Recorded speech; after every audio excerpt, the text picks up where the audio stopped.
This is David from Michigan. Go ahead and present your question to Rabbi. Hi, how you doing, Rabbi? I hope you had a good Shabbos. And Yes. thank you for all your work, by the way. So my question is, I always kind of wonder this, based off Matthew 5:17, what Jesus said, about the law, nothing can be changed.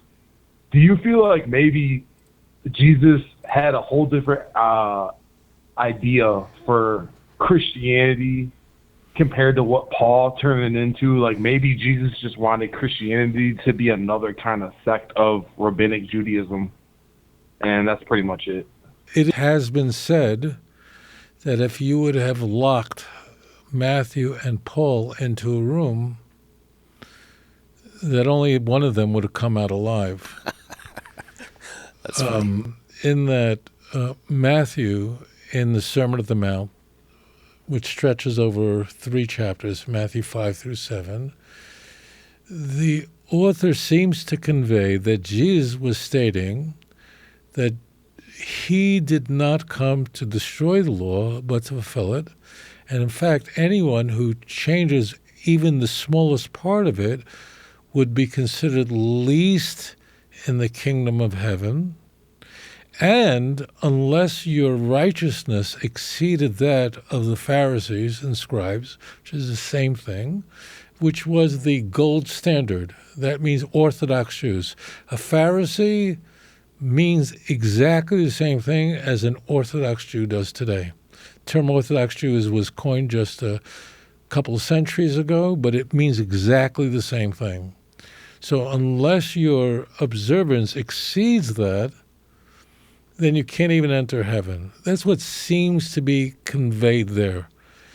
And the bias is, when trying to understand the historical Jesus, is using a methodology called verisimilitude. You can hear those 2 words in there, verisimilitude. That's something that would be similar to what we would expect an Orthodox Jewish boy from the Galilee. What would he be like? He'd be pro-Torah, and he didn't come to undermine Torah. And all the stuff that Paul is introducing, that the law has been done with, it's been made an end to, whatever was accomplished and it's finished, it's over with, that's a later Pauline accretion. We see, however, what's intriguing is following these famed passages you quoted from, we have a series of passages called the antitheses, which we are told that Jesus says that you have heard, meaning referring to Moses, that Moses said this, that if you carry out an act of adultery, so then you have sinned. I say unto you that if you've looked upon a woman with lust in your heart, you've already committed adultery. So that is very intriguing. So you're correct in that your reading of Matthew 5, 17, 18, 19, 20 would read that way, would convey that. Now, I would be remiss if I didn't share with you that the vast majority of Christians interpret this as Christ fulfilled the law for us, and therefore we don't have to keep it. That's how most Christians do it. And I don't think they're doing that because they're being deceptive. I think that's what they're hearing in the church. And number 2 is the book of Matthew and the letters of Paul both appear in the New Testament. So they have to make sense out of the 2 of them. If Christ is the termination of the law, or he fulfills it all, well, how does that work with Matthew? So what Matthew is therefore saying is that Jesus fulfilled the law for us.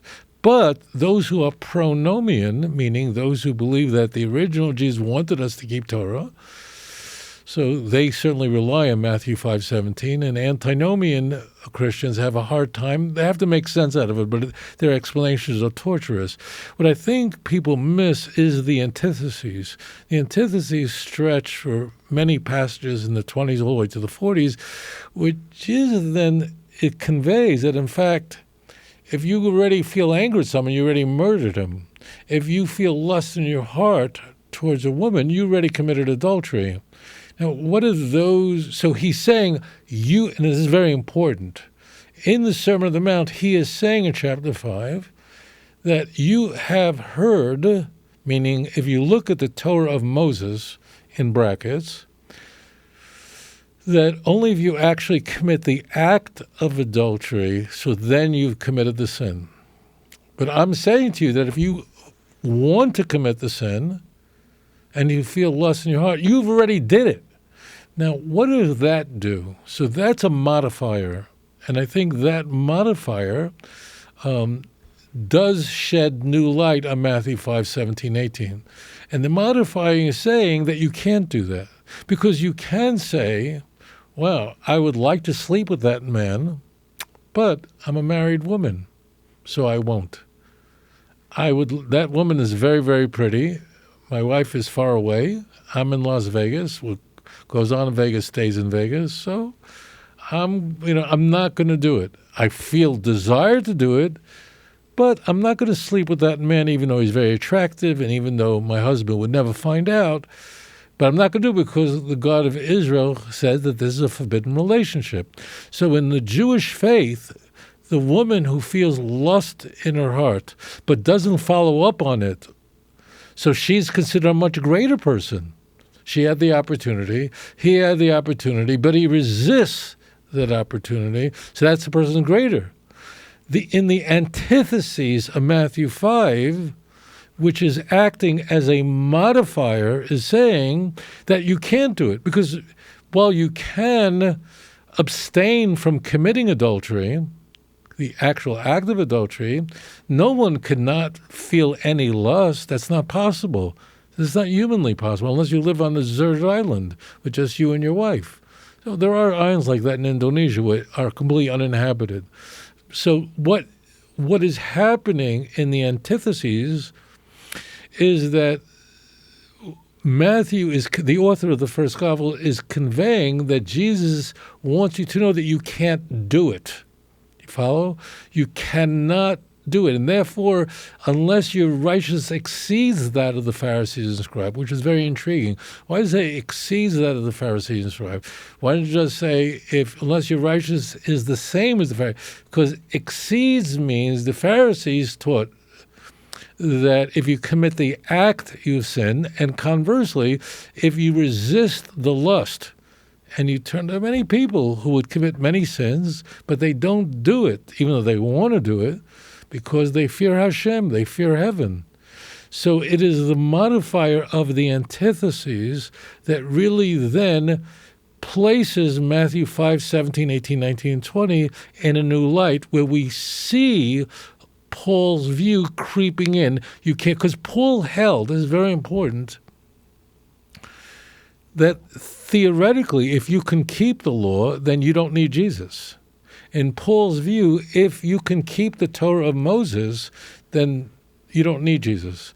But Paul held, and he articulates this very clearly in example in Romans chapter 3, that no one can do that, misquoting the Hebrew Bible. So really, what many people think is the case is not really the case, because the Sermon on the Mount is modifying that, it has to exceed the fact, and then no one can really do that. And I think that's what's coming across there. But all that said, it is certain that Paul is conveying a way more hostility towards the ritual commandments than we find anywhere in the Gospels. That's a really great question. Thank you so much. If you enjoyed this program, please like and subscribe. אדון עולם אשר מלך בטרם כל יציר נברא לעת נעשה בחפצו כל